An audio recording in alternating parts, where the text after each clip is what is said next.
దేవుడు మోసే ద్వారా ధర్మశాస్త్రాన్ని ఇచ్చాడు. ఆ ధర్మశాస్త్రం ఏది మంచి ఏది చెడు అని చూపించింది, కానీ అది మన పాపాలను పూర్తిగా తొలగించలేదు. బైబిల్లోని యోహాను 1వ అధ్యాయం 17వ వచనం ఇలా చెబుతోంది, ధర్మశాస్త్రము మోసే ద్వారా అనుగ్రహింపబడెను, కృపయు సత్యమును యేసుక్రీస్తు ద్వారా కలిగెను.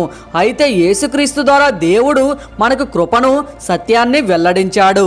కృప అంటే మనం సంపాదించలేని దేవుని అపారమైన ప్రేమ, క్షమాపణ. సత్యం అంటే దేవుని నిజమైన మార్గం. అందుకే రక్షణ ధర్మశాస్త్ర కార్యాల వల్ల కాదు, దేవుని కృప వల్ల లభిస్తుంది. ఈ రోజు మీరు కూడా దేవుని కృపను స్వీకరించి ఆయన సత్యంలో నడవాలని నిర్ణయించుకోండి. బైబిల్ను చదవండి, దేవుణ్ణి తెలుసుకోండి. సత్యం మిమ్మల్ని స్వతంత్రుల్ని చేస్తుంది.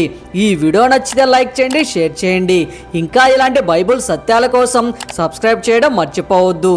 దేవుడు మిమ్మల్ని సమృద్ధిగా ఆశీర్వదించునుగాక. ఆమెన్.